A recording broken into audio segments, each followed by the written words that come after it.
Assalamualaikum warahmatullahi wabarakatuh. Pemirsa dimanapun Anda berada, kembali lagi bersama saya Ari Putra Utama di PKS Legislative Corner membahas isu dari sudut yang pas. Pada kesempatan kali ini kita akan membahas satu topik yang cukup ramai ya dibicarakan oleh publik dan khususnya ya orang tua murid yang ingin memasukkan putra-putrinya ke sekolah-sekolah negeri di seluruh Indonesia, yakni adalah terkait dengan penerimaan peserta didik baru di sekolah-sekolah negeri. Untuk membahasnya, saya tidak sendiri, sudah bersama saya Wakil Ketua Komisi 10 DPR RI dari fraksi PKS, yakni Bapak Dr. Haji Abdul Fikri Fakih. Namun sebelum kita bahas lebih jauh terkait dengan kisruh ya PPDB berbasis zonasi, kita saksikan dulu video singkat berikut ini.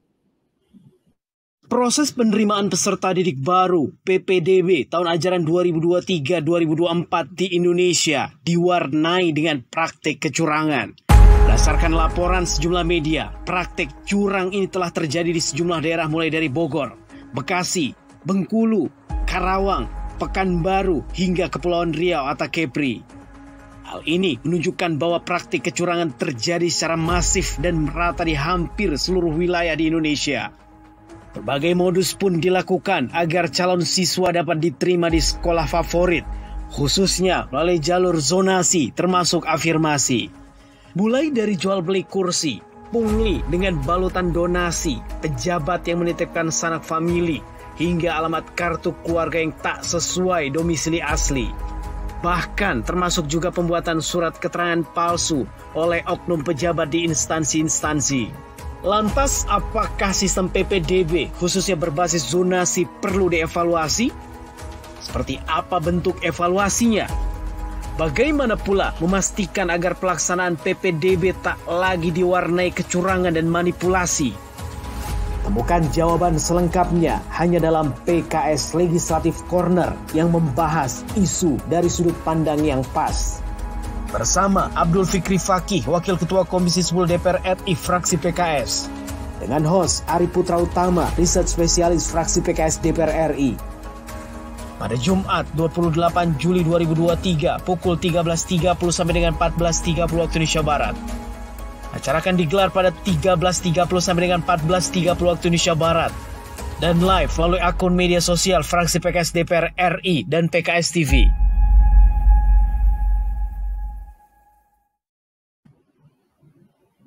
Baik, pemirsa, kita sapa langsung narasumber kita pada kesempatan hari ini, yakni adalah Bapak Abdul Fikri Fakih.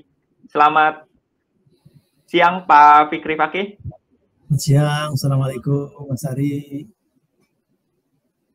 Sehat, Pak Fakih? Alhamdulillahirrahmanirrahim. Alhamdulillah, baik. Pemirsa, sebelum kita mulai diskusinya, saya izin untuk membacakan dulu profil singkat dari Pak Fikri Fakih. Nama lengkap beliau Dr. Haji Abdul Fikri Fakih, tempat tanggal lahir di Tegal, 17 Juli 1963. Beliau adalah anggota DPR RI dari Dapil Kabupaten Tegal, Brebes, dan Kota Tegal. Facebook beliau di Fikri Fakih, Twitter @fikrifakih, Instagram @afikrifakih. Riwayat pendidikan beliau di S1 Teknik Elektro IKIP Semarang, S2 Manajemen Universitas Muhammadiyah Surakarta, dan S3 beliau di Ilmu Lingkungan Universitas Diponegoro. Saat ini beliau menjabat sebagai Wakil Ketua Komisi 10 DPR RI. Baik, Pak Fikri Fakih, kita langsung saja membahas terkait dengan kekisruhan ya. PPDB 2023 ini lebih kisruh ya dibanding dengan PPDB sebelumnya. Nah, terutama karena tadi banyaknya dugaan pelanggaran dan manipulasi di beragam daerah. Bagaimana tanggapan Pak Fikri soal hal ini? Iya ya, jadi sesungguhnya Menteri ini setiap tahun sudah diingatkan tentang program ini. Program ini kan bagian dari sistem pendidikan kita. Sistem pendidikan kita masih diatur dengan Undang-Undang Sistem Pendidikan Nasional. Undang-Undang 20 2003. Dan tentu di awal namanya penerimaan peserta didik baru. Kalau di akhir ujian. Di awal dan di akhir ini selalu masalah terus. Dan kemarin di akhir namanya UN, sekarang menjadi AN, ujian nasional dihapus menjadi asesmen nasional. Ini juga kisruh terus. Karena memang konsepsi dasar dari program ini nggak diterima utuh sampai ke bawah dan tidak dikawal dengan baik. Ini makanya PPDB, penerimaan peserta didik baru, itu kan sejak 2017 formalnya. Ya, betul. Dan paparannya sangat menarik ya, karena dengan sistem zonasi ini maka masyarakat tidak perlu sekolah di tempat yang jauh. Nah, jadi tempat sekolahnya dekat-dekat saja. Nanti akan ada multiplier efeknya, misalnya cost atau biaya untuk sekolah itu menjadi bisa ditekan, lebih murah karena tidak ada biaya untuk angka antar jemput atau betul, mungkin perjalanan harus naik motor, naik kendaraan, karena cukup dekat. SD juga di tempat yang dekat, SMP juga di tempat yang dekat, SMA juga di tempat, atau SMK juga di tempat yang dekat. Tapi ini kan kalau idealisme zonasi ini sudah terwujud, maksudnya sudah nggak ada lagi sekolah favorit. Ini kalau orang masih memburu sekolah-sekolah tertentu, itu berarti sistem ini tujuan awalnya untuk tidak ada sekolah favorit, kemudian pemerataan kualitas pendidikan tidak dilakukan. Tidak ada roadmap peta jalan menuju pemerataan kualitas pendidikan.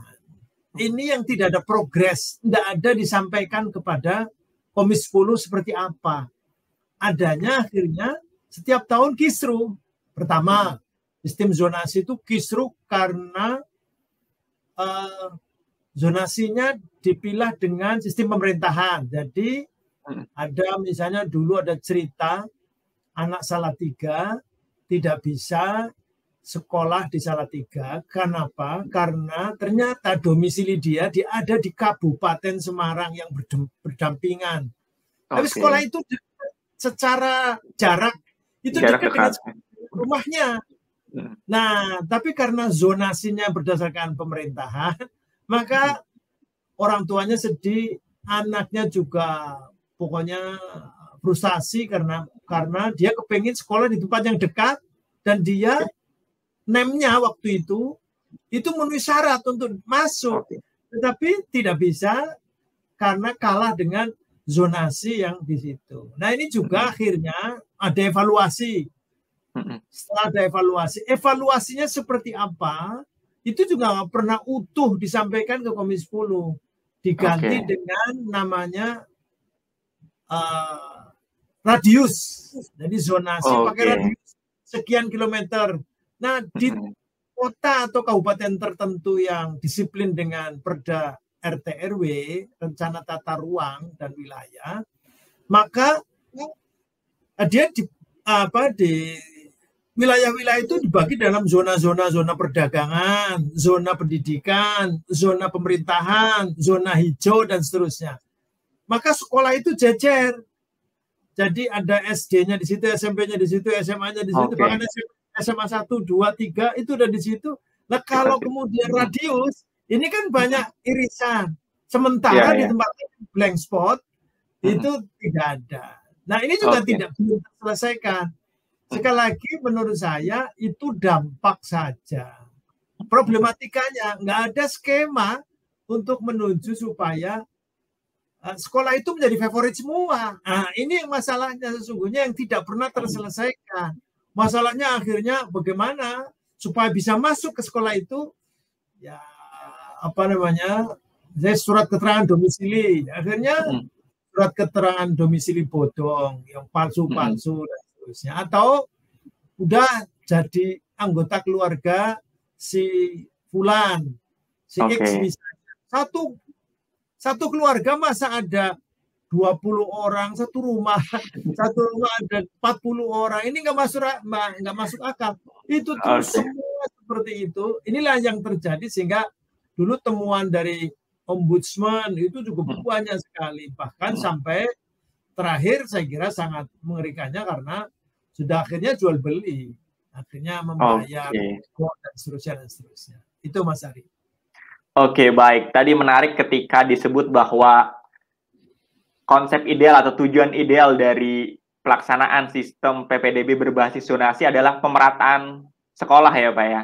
Pak Fikri. Nah ini kan ya kualitas pendidikan. Nah ini kan sudah berjalan sekitar 7 tahun Pak Fikri dari awal 2017 sekarang 2023. Nah sebenarnya apa evaluasi setiap tahunnya yang diberikan oleh Komisi 10 mungkin kepada Kemendikbud dan apa laporan dari Kemendikbud tiap tahunnya dari pelaksanaan PPDB ini, apakah ada laporan resminya tertulis seperti itu yang pernah diterima? Ya, begitulah kira-kira. Jadi setiap problematika yang dirasakan oleh masyarakat, khususnya pendidikan, karena pendidikan ini urusan wajib yang menyangkut tentang kebutuhan dasar. Begitu bunyinya undang-undang tentang pemerintahan daerah. Sehingga nggak boleh kemudian urusan lain diurusi sebelum menyelesaikan problematika pendidikan ini, mestinya begitu. Tetapi ya begitulah kira-kira kita ini laporan pelaksanaan penyelenggaraan program pemerintahan itu juga sangat normatif. Kemudian global-global saja, tidak rinci, dan ini karena bagian dari sistem pendidikan nasional, ya apalagi saya kira sangat disebut hanya sekilas-sekilas saja. Nanti akan muncul ketika awal tahun lagi begitu. Nah, sehingga akhirnya ketika sekarang ada desakan dari masyarakat dan banyak problematika, bahkan orang-orang atau orang tua merasa banyak yang dirugikan, akhirnya kita ngundang menteri. Kemarin tanggal 12 kita undang, cuman kebetulan Mas Menterinya lagi cuti ke Uganda. Tapi tetap kita laksanakan RDP atau rapat dengar pendapat. Sungguh pun yang datang Pak Bu Sekjen, Dirjen PAUD, Dikdasmen, dan Bu Irjen juga datang. Oke, Pak Fikri, ini menarik karena persoalan PPDB berbasis zonasi ini terkait dengan ketersediaan sekolah biasanya itu yang jadi permasalahan. Di kecamatan tertentu tidak ada ke sekolah, di satu kecamatan lain itu ada banyak sekolah, dan ini terjadi di kota besar, apalagi kalau di kabupaten-kabupaten yang kecil gitu. Mungkin ada beberapa kecamatan yang tidak ada SMA-nya. Ini kan berarti tujuan zonasi terkait dengan pemerataan, lalu penyamaan kualitas dan sebagainya ini menjadi bermasalah ketika infrastrukturnya dan sarananya ini belum ada ya. Itu bagaimana kalau dalam tanggapan Pak Fikri? Sejak 2019 itu berarti periode sekarang ya. Ini kan pemerintahan ini sudah 2 periode. Betul. Periode pertama itu kita bisa memantau sampai infrastruktur. Tapi sejak 2019 kita tidak bisa memantau sampai infrastruktur. Kenapa? Karena infrastruktur yang sifatnya fisik semuanya ditangani oleh Kemen PUPR sesuai dengan Impres instruksi Presiden. Sehingga apakah ada daerah tertentu yang blank spot misalnya, sekolah susah, tetapi kemudian kita punya inisiasi untuk supaya di situ diadakan sekolah, sehingga ada USB, unit sekolah baru. Itu kita tidak bisa memantau sampai di situ sekarang, sejak tahun 2019. Sehingga yang kita pantau sesungguhnya akhirnya adalah lebih rinci ke bawah. Jadi kalau prasarana tidak, ya sudah sarana berarti di dalam. Sarana pun karena kemarin ada COVID yang akhirnya PJJ, pembelajaran jarak jauh, yang akhirnya daring, tidak luring. Nah, diskusi tentang prasarana atau prasarana maupun sarana ini menjadi tidak relevan karena PJJ. Nah, sekarang ini kan baru PTM, pembelajaran tatap muka. Nah, ini yang kita ingatkan lagi bahwa saya bahkan pernah jadi ketua panja sarana prasarana, dan nggak usah jauh-jauh, nggak sampai laboratorium, nggak sampai pokoknya apa namanya mesin-mesin atau alat-alat yang lebih canggih, yang dibutuhkan untuk kegiatan belajar mengajar. Kelas saja, kelas, ruang kelas itu tercatat, dilaporkan ini sebelum COVID ya, itu 1,8 juta ruang kelas di Indonesia. Yang layak dipakai berapa? 500.000. Jadi 1,3 jutanya itu tidak layak. Tidak layak itu maksudnya rusak, kondisinya rusak. Itu berdasarkan Dapodik, baik itu rusak ringan, rusak sedang, maupun rusak berat. Bisa dipastikan setelah COVID, sekarang ini belum terbereskan, belum terrehabilitasi, belum diperbaiki. Ini ruang kelas saja. Ini yang existing yang ada. Belum tadi diskusi, Mas Ari bilang, yang sekolahnya nggak ada.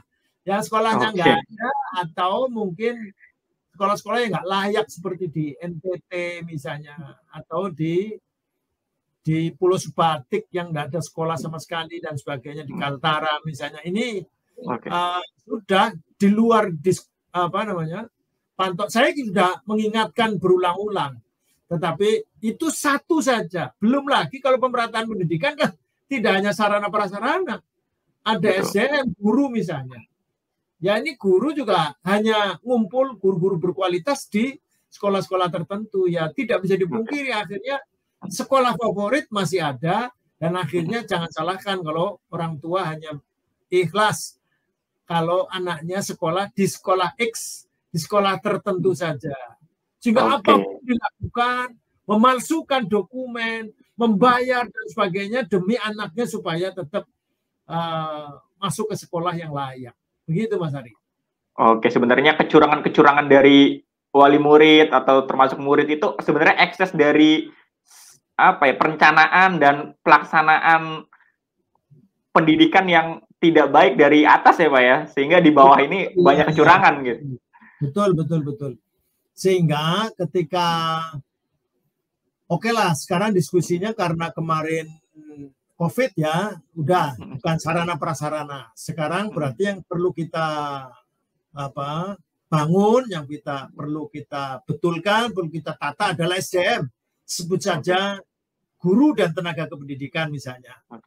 Nah, tapi faktanya juga status guru ini di sekolah negeri aja nggak jelas. Jadi kemarin pengumuman yang menghebohkan, rekrutmen 1 juta guru honorer nanti menjadi ASN. Yang ASN-nya bukan lagi PNS tapi P3K. Itu pun yang daftar maksimal 500.000. Kita dorong akhirnya menjadi 900.000. Dari 900.000, 400.000 tidak lolos passing grade. Sehingga hanya ya sekitar 500 sampai 600.000. 500.000 itu 293.000 saja yang jelas dapat SK. 193.000-nya itu sudah lolos passing grade, sudah suruh tes, sudah lulus. Tapi sampai sekarang nggak dapat SK menjadi P3K. Kenapa? Karena nggak ada formasi. Ini kan perencanaan yang ngawur namanya. Ini masa ada orang suruh ikut tes, kemudian lolos, kemudian ternyata formasi tidak ada. Ada. Ini kan Anda akhirnya menyalahkan pemerintah pusat ke pemerintah daerah karena memang pendidikan ini sudah didesentralisasikan secara konkuren, SMA, SMK, dan pendidikan khusus dan layanan khusus di provinsi, SMP ke bawah di kabupaten kota. Mereka disalahkan karena nggak mengajukan formasi. Kabupaten kota dan provinsinya menyalahkan pusat. Kenapa? Karena DAU-nya tidak tambah.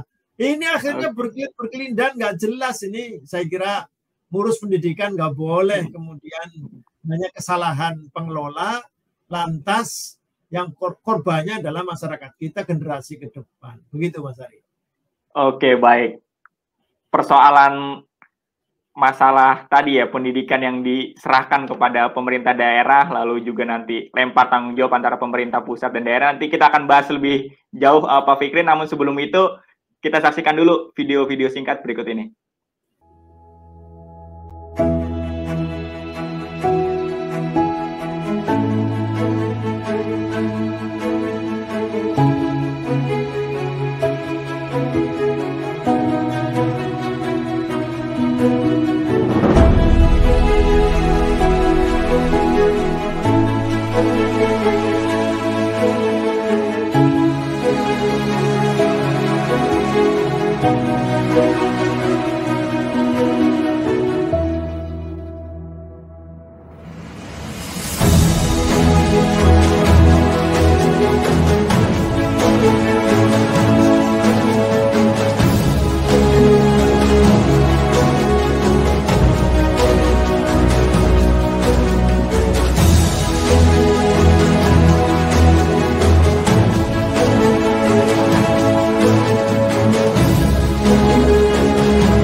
Kembali lagi di PKS Legislative Corner, membahas isu dari sudut yang pas dengan tema Kisruh PPDB berbasis zonasi wajib dievaluasi bersama saya Arif Putratama dan narasumber kita pada siang hari ini Bapak Abdul Fikri Fakih.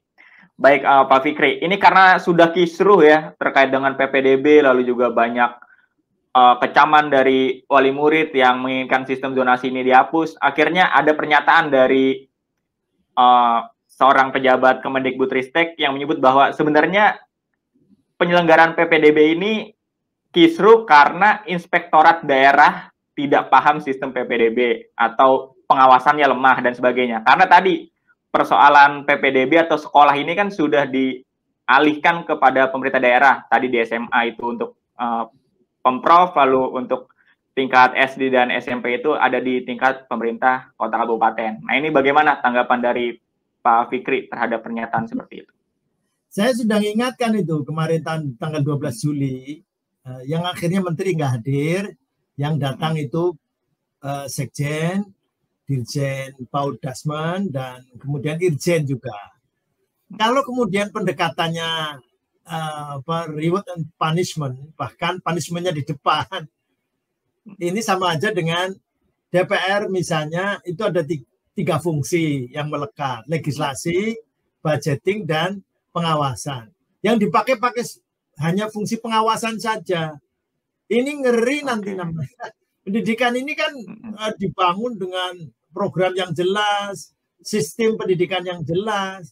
Makanya saya ingatkan lagi, kenapa nih Kemendikbudristek kok lupa misalnya. Kemendikbudristek, menterinya ketika dilantik, begitu datang, apa yang harus dibuat? Satu, negara lain sudah buat, negara tetangga kiri kanan sudah buat, yang dulu belajar dari Indonesia, sekarang kita malah belajar dari mereka. Kenapa? Karena mereka punya grand design, punya blueprint, punya rencana induk pendidikan. Kita nggak punya. Maka buat segera. Nah, akhirnya minta waktu dan bukan lagi rencana induk, tapi dia nawar namanya peta jalan pendidikan. Kalau rencana induk itu 20 sampai 25 tahun. Peta jalan dibuat hanya 15 tahun. Oke lah, itu nggak apa-apa. Lebih baik punya meskipun hanya 15 tahun daripada tidak punya. Tapi di tengah jalan karena banyak kritik, ya kritik saya kira wajar ya, masyarakat kan punya hak untuk mengawasi jalannya pemerintahan ini. Kritik karena ada yang tidak sesuai dengan norma konstitusi kita, keberagaman kita, dan sebagainya. Saya kira wajar-wajar saja, harus didekati, harus dicarikan solusi, bukan berhenti. Tapi berhenti. Akhirnya sama aja dengan zonasi. Tadi saya sudah nyampaikan. Ini mestinya ada progres. Kalau tadinya ketika awal zonasi itu digulirkan, kisruh dan begitu ribut, begitu rupa, dapat respon negatif yang begitu rupa. Tapi karena ada cita-cita luhur, ada yang mau kita guide, yaitu supaya nggak ada lagi favorit. Susah mungkin meniadakan yang sekolah-sekolah favorit karena tidak bisa begitu saja seperti membalikan tangan. Ya berarti mestinya beri peluang kepada masyarakat supaya tidak hanya milih satu sekolah toh. Tidak hanya memilih sekolah satu saja, tetapi yang berkualitas. Tahun kemarin hanya 1, tahun ini sudah 3, tahun berikutnya sudah 5, tahun berikutnya sudah 9, 10, 11, begitu, sehingga orang tidak terlalu banyak hanya di satu sekolahan dengan cara apapun, dia pokoknya yang penting anaknya sekolah di situ. Jadi ini kalau seperti ini, maka berarti kan sistem zonasi ini nggak ada progres apapun. Jadi perlu dipertimbangkan lagi, dievaluasi total. Kalau hanya mengandalkan irjen misalnya, atau bahkan dulu kan menggandeng ombudsman atau menggandeng ICW dan sebagainya.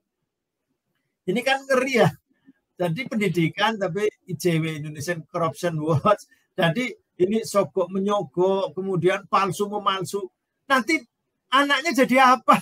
Kalau sekolah saja sudah memalsukan dokumen, sudah nyogok ke sana kemari dan sebagainya, ya bisa dipastikan anaknya juga nanti tukang sogok, jadi koruptor dan sebagainya. Karena pendekatan kita itu bukan, maksud awalnya kan itu tadi supaya nggak ada favorit. Berarti kan bagaimana supaya favorit menjadi banyak.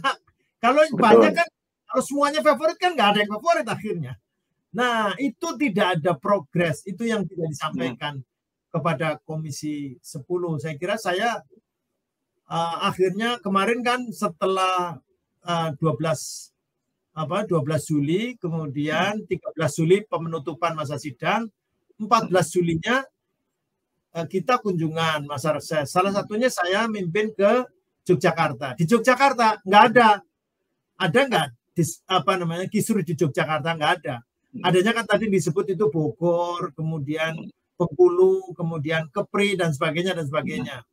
Dan itu tidak bisa juga saling menyalahkan pusat, pemerintah, kemudian ke daerah, tidak bisa. Di daerah, di provinsi daerah istimewa Yogyakarta, karena sesungguhnya kisruh. Tetapi akhirnya mereka mengambil kebijakan sendiri bahwa tidak bisa sepenuhnya aturan pusat itu kita pakai dengan cara mentah-mentah seperti itu sebagaimana yang disampaikan di pemerintah pusat, tetapi ada kearifan lokal. Akhirnya mereka buat di samping sistem zonasi juga dipakai, tetapi ada sandingan kebijakan sendiri di daerah istimewa Yogyakarta, namanya ASPD, Assessment Standar Pendidikan Daerah, gitu. PSAD. Pokoknya inilah, ada kebijakan sendiri yang akhirnya menyelesaikan problematika kisruh tentang zonasi itu. Gitu Mas Ari.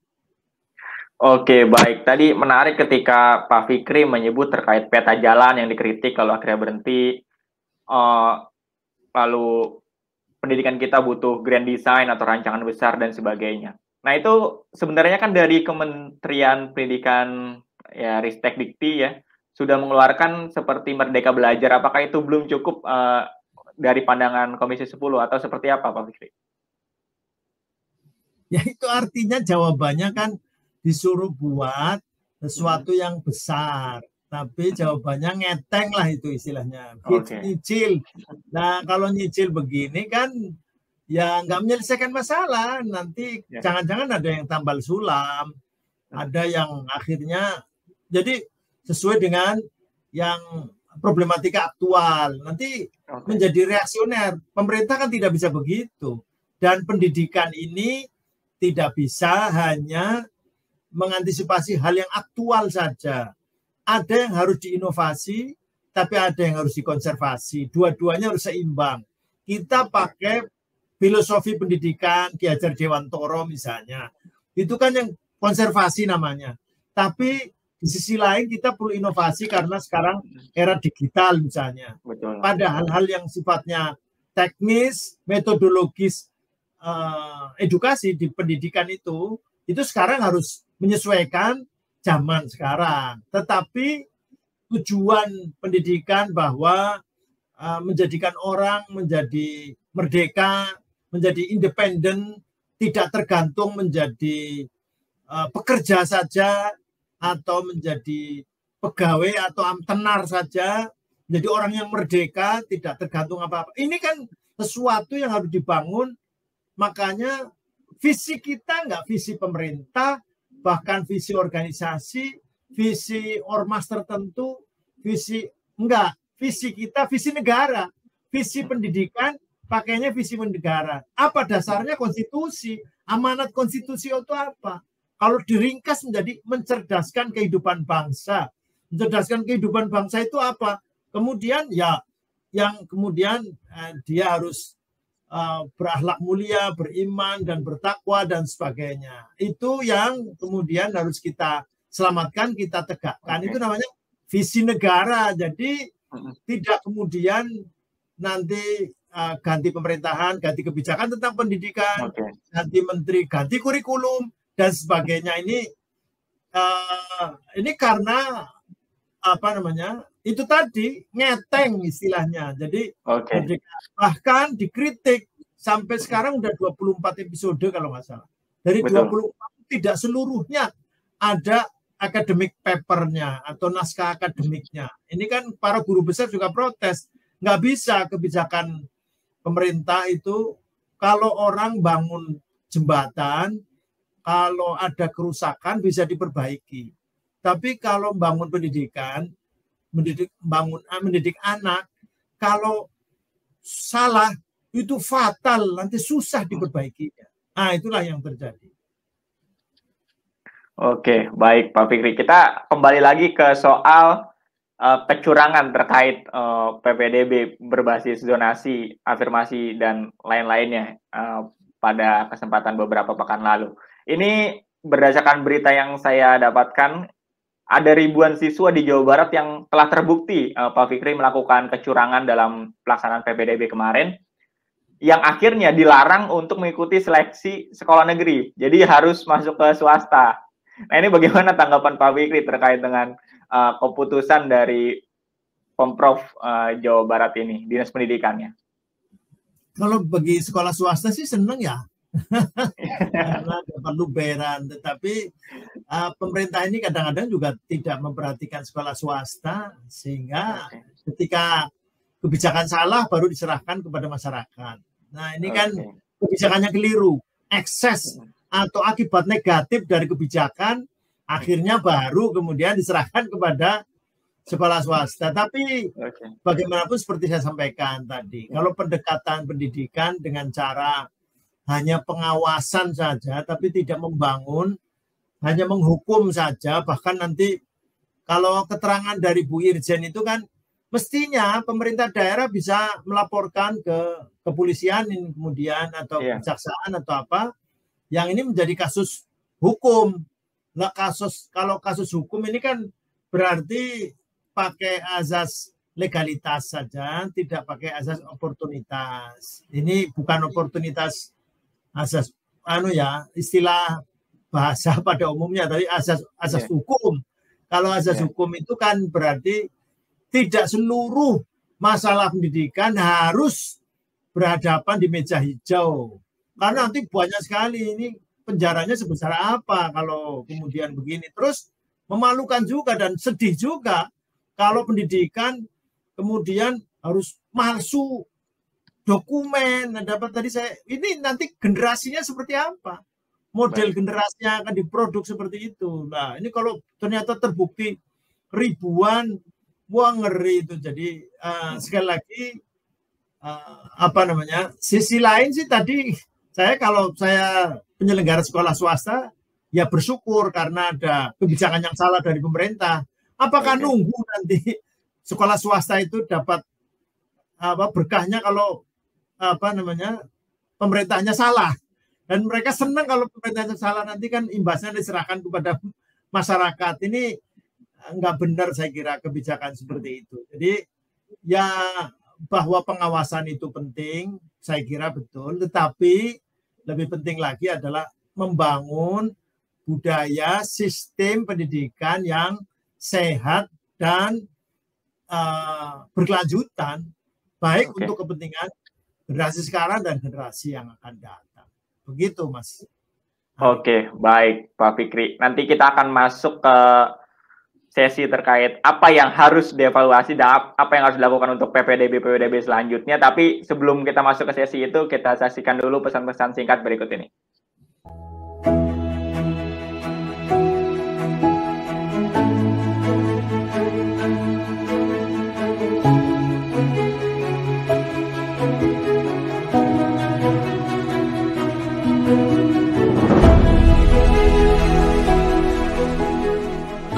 Dengan memohon ridha Allah Subhanahu wa Ta'ala dan mengucapkan Bismillahirrahmanirrahim, saya menyatakan acara Mimbar Demokrasi dan Kebangsaan resmi dibuka.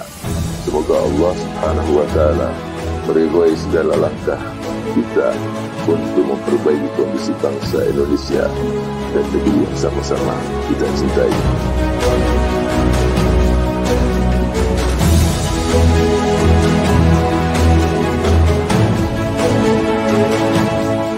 Acara Mimbar Demokrasi dan Kebangsaan ini adalah rangkaian program dan agenda strategisnya fraksi PKS. Mimbar ini memang sengaja kita buka sebagai ruang untuk membahas masalah-masalah fundamental demokrasi dan kebangsaan dalam perspektif yang jernih dan mencerdaskan.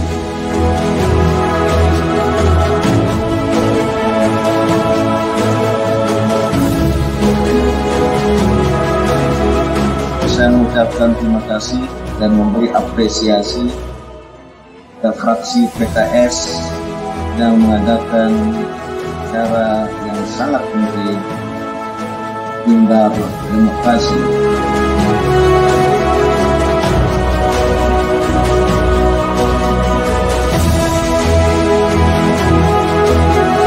Pertama tentu kami semuanya berbahagia untuk hadir dalam acara ini. Acara Mimbar Demokrasi dan Kebangsaan yang diinisiasi oleh fraksi PKS.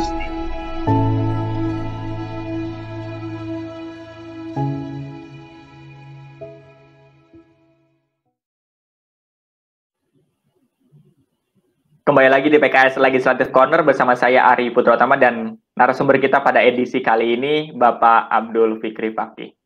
Baik Pak Fikri, tadi kita sudah banyak membahas terkait dengan kisru donasi, lalu apa yang mengakibatkannya dan hal-hal lain terkait pendidikan yang perlu dicermati oleh kita semua sebagai warga negara termasuk oleh pemerintah.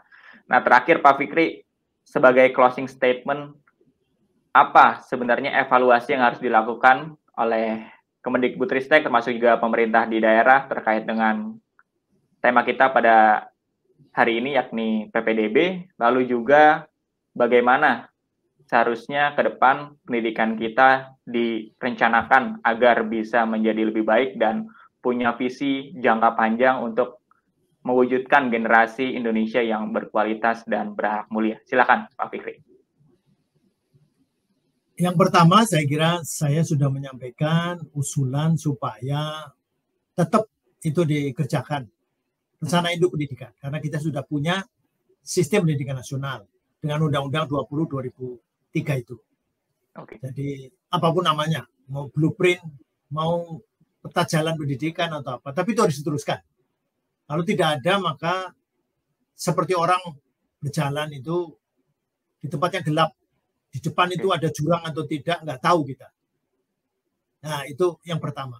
Kemudian yang kedua, pendidikan ini sudah diatur sedemikian rupa dengan dimulai dari konstitusi dan kemudian diterjemahkan dalam Undang-Undang Sistem Pendidikan Nasional, dan kewenangannya sudah didistribusikan atau didesentralisasikan secara konkuren. Perguruan tinggi pusat, SMA, SMK, dan pendidikan khusus dan layanan khusus provinsi. Kemudian SMP, SD, TK, PAUD, dan taman bermain kabupaten kota. Betul. Mestinya masing-masing konsentrasi pada kewenangannya masing-masing. Kemudian yang kedua, pemerintah pusat jangan kemudian memberikan konsep, memberikan kebijakan yang berlaku untuk semuanya, seluruh Indonesia. PPDB termasuk juga begitu. Ini faktanya daerah-daerah tertentu seperti tadi, daerah istimewa Yogyakarta bisa menyelesaikan. Tidak ada kisruh karena ada kearifan lokal. Nah, sehingga yaitu provinsi mengambil porsinya, kabupaten kota mengambil porsinya. Yang ketiga, dimulainya kan dari pusat mestinya. Karena penyelenggaraan pendidikan sebagaimana undang-undang kementerian yang bertanggung jawab tentang penyelenggaraan pendidikan adalah kementerian yang bertanggung jawab atas pendidikan, yaitu sekarang Kementerian Pendidikan, Kebudayaan, Riset, dan Teknologi itu. Nah, dia juga harus tahu kewenangannya. Jangan semuanya diambil sendiri, kemudian semua diinstruksikan semua dari atas, tidak bisa begitu. Nah, tahu atas keterbatasan-keterbatasan kewenangan itu, maka yang harus diperkuat adalah koordinasi. Dia nggak bisa menginstruksikan. Kementerian Pendidikan Kebudayaan menginstruksikan Dinas Pendidikan Provinsi, nggak bisa. Kementerian Pendidikan dan Kebudayaan kemudian menginstruksikan Dinas Kabupaten Kota, tidak bisa. Siapa yang bisa menginstruksikan? Kementerian Dalam Negeri, karena diatur di Undang-Undang Pemda. Maka ketahuilah bahwa Kementerian Pendidikan dan Kebudayaan kalau mau lancar semua, tidak seperti sekarang misalnya P3K kisruh, ya karena dia nggak pernah bikin desk khusus tentang P3K misalnya.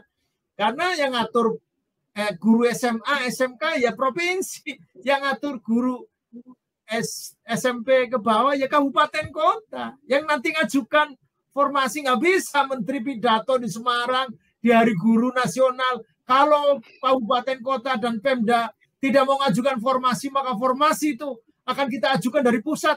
Nggak bisa, dia melawan undang-undang namanya, nggak bisa. Maka apa yang terakhir? Koordinasi.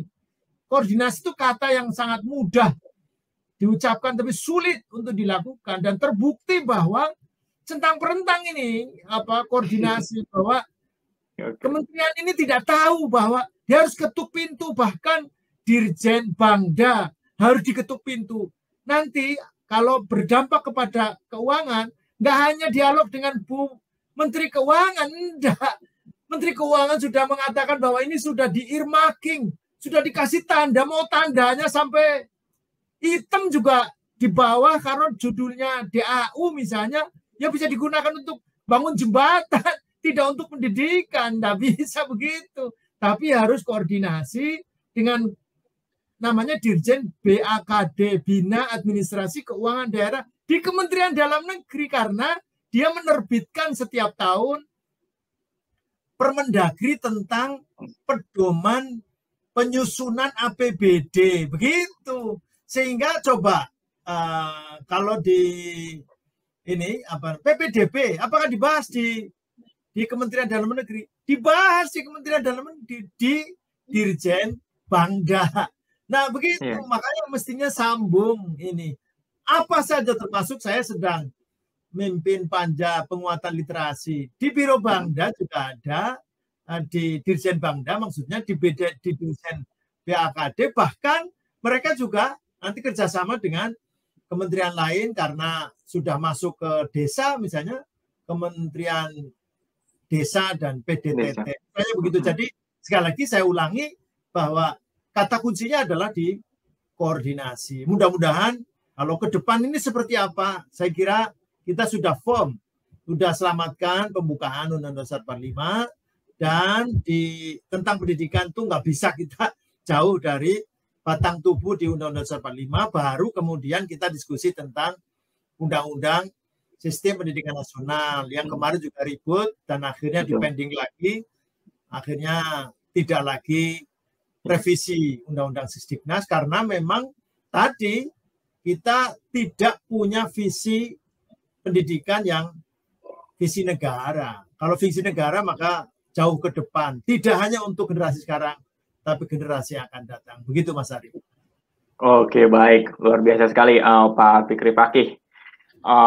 Closing statement-nya. Semoga ini bisa menjadi masukan serius ya bagi pemerintah untuk tadi khususnya membuat rencana induk pendidikan kita untuk jangka yang panjang agar tidak ganti menteri, ganti kebijakan, ganti pemerintah, ganti kebijakan, dan ini tentu akan membuat pendidikan kita stagnan. Termasuk juga terkait dengan PPDB ini perlu banyak evaluasi. Tadi kata kuncinya adalah terkait dengan koordinasi.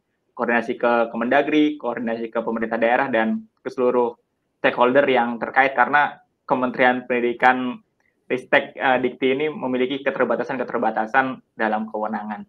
Oke, baik pemirsa, kita telah sampai di penghujung edisi PLC pada kesempatan hari ini. Terima kasih kepada Pak Fikri yang telah meluangkan waktunya untuk hadir dalam kesempatan hari ini. Pemirsa jangan lupa untuk terus mengikuti perkembangan isu terkini, sikap, dan kebijakan dari fraksi PKS DPR RI. Semuanya bisa dicek langsung di media sosial kami, baik itu di Instagram, di Twitter, di Facebook, di YouTube, di TikTok, maupun di website. Jangan lupa juga untuk mengikuti selalu perkembangan dan aktivitas dari anggota Dewan Fraksi PKS, termasuk juga Pak Fikri. Sudah disebutkan tadi alamat-alamat media sosialnya, silakan di-follow dan diikuti supaya tahu ya aktivitas Pak Fikri, baik itu di parlemen maupun di dapilnya, yakni di Tegal. Baik pemirsa, saya Ari Putra Utama, pamit undur diri. Mohon maaf apabila ada kesalahan. Kita bertemu lagi di PLC selanjutnya dengan tema dan narasumber yang berbeda tentunya.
yang